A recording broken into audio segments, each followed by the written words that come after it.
Hey there, I'm John Zimmerman with Table Rock Trout Unlimited and Upper Creek Angler. And today we're going to be doing a fly that was introduced to me by one of the guys on the USA youth team, George Fallon, and that is a two-toned hare's ear.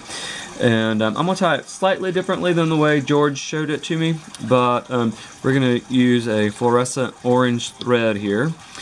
We'll just lock this bead down behind so it doesn't move on us. I keep this fly in pattern sizes from all the way up to 8 and all the way down to 18. I'm tying this in a number 12 so that we can see it a little bit better. And one of the great things about this fly is, as you'll see, you can alternate or change out just about any of the colors of materials to match any specific bug color that you're looking to do. So George showed it to me using pheasant tail, so that's what I'm going to use for the tailing of this two-toned hare's ear.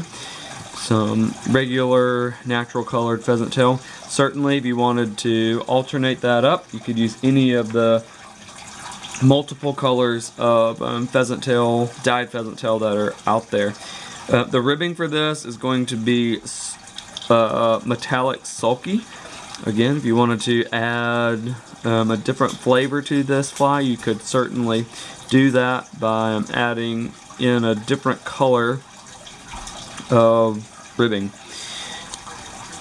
In order to help me out with establishing a taper, you'll know that if you have watched many of my videos, I don't let the waste material go totally to waste. I let it help me out in building up the taper of the fly.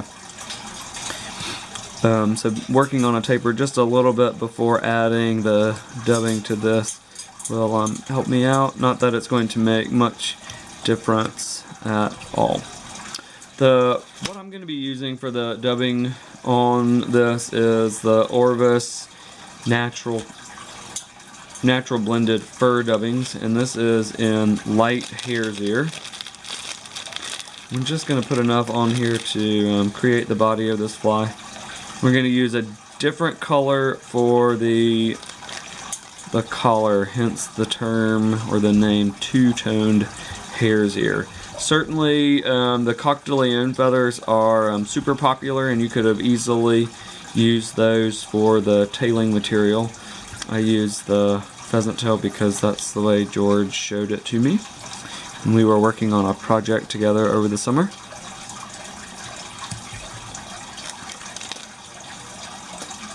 Always go back and add more dubbing.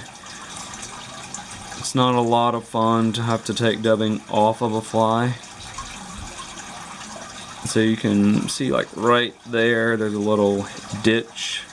I'm going to go back in and fill in.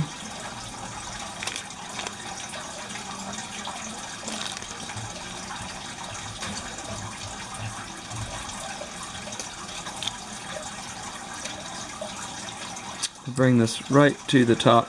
Then we'll take our sulky and I'm going to counter wrap this so that it really pops out.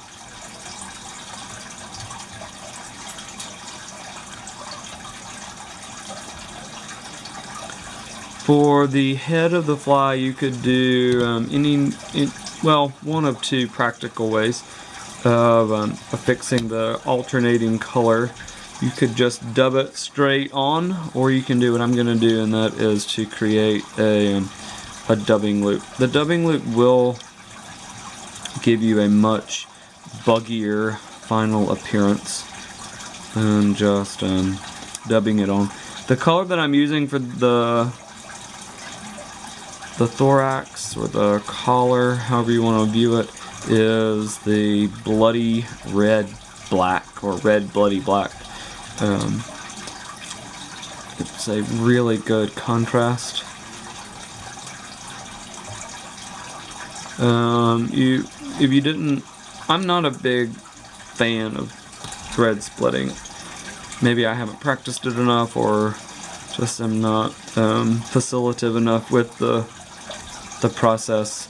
But if you are a thread splitter, you could certainly split the thread here and achieve the same thing that I did with the dubbing loop. So all we're going to do to finish this is tie in a whip finish and go in, and I finally got my hands on some Zap-A-Gap with a brush. If you're used to applying head cement, I'm not a big fan of applying head cement to the finished fly. I really like to apply my head cement right to the thread, and it helps it from going places that it ought not go. So there you have it. This is a two-toned hare's ear. If you wanted to keep this really straight up and not flashy at all, you could certainly use a much drabber thread color than the bright orange, but I'm a big fan in collar hotspot, so that's why I went with it. So this fly will catch you a whole bunch of fish. You should keep it in lots of colors, lots of variant in the sulky color, and even variant in the thread color. Tie yourself up some, and tight lines.